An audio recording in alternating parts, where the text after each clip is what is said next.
আমরা পাড়ার সবাই মিলে রাতে আমাদের পাড়ার জগদ্ধাত্রী ঠাকুরটা আনতে গিয়েছিলাম। সেখানে গিয়ে আরও ঠাকুর দেখলাম। এই ঠাকুরটা হচ্ছে আমাদের পাড়ার। আমার ছেলেটাও গেছিলো সাথে করে। ঠাকুর বার করছে, দেখো কিভাবে। এইভাবে টেনে টেনে পুরো ঠাকুরটা দোকান থেকে পুরো মণ্ডপ পর্যন্ত নিয়ে এসেছে। ঠাকুরটার হাইট অনেকটা লম্বা।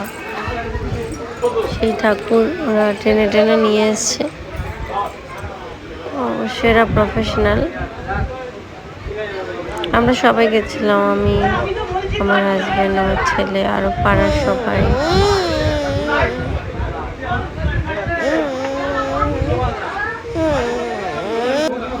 আর ওখানে রাস্তাটা খুব বাজে ছিল। যেখানে ঠাকুর তৈরি হয় তার সামনে একটা গলি আছে, গলির মধ্যে দোকান, মানে ঠাকুর তৈরি জায়গা। কিন্তু গলিটা ভীষণ বাজে, সরু শুধু না, মানে রাস্তাটা এতটা এবড়ো খেবড়ো, প্লেন নয়। ঠাকুর বার করার জন্য একটা সমান রাস্তা হলে খুব ভালো হয়।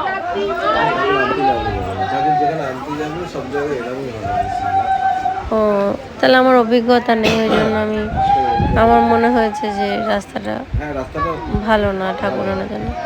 অনেক কষ্ট করে রাস্তার উপর তুলেছে।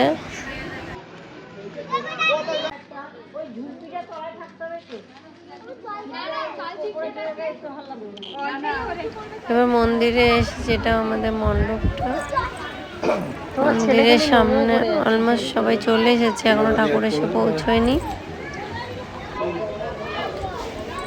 এবার আমি একটু এগিয়ে গিয়ে দেখছি যে ঠাকুর এখনো আসছে না কেন। তো দেখি এখন গলির মধ্যে অলরেডি ঢুকে গেছে। তো চতুর্দিকে লাইট লেগে গেছে, তো একটু সাবধানতার সাথে ওরা নিয়ে আসছে।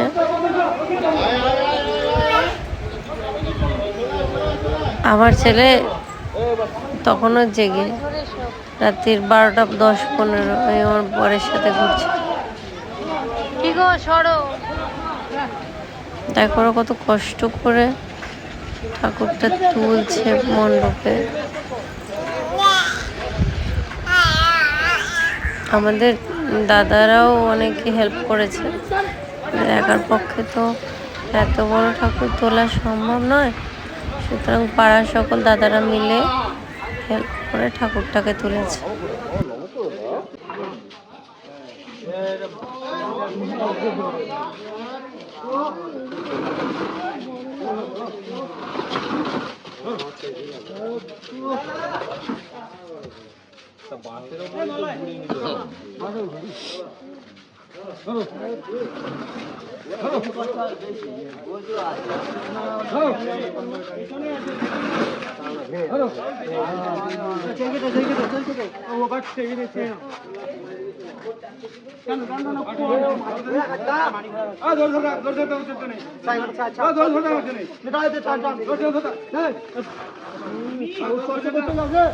সকলের অনেক চেষ্টার পর ঠাকুর মণ্ডপে তোলা সম্ভব হলো। অ্যাকচুয়ালি মণ্ডপটা রাস্তা থেকে অনেক উঁচু ছিল, তাই জন্য তুলতে একটু সমস্যা হয়েছে। দেখো কিভাবে তুলছে সবাই। ভিডিওটি ভালো লাগলে লাইক, কমেন্ট অ্যান্ড শেয়ার করে দেবেন। পাশে থাকার অনুরোধ রইল।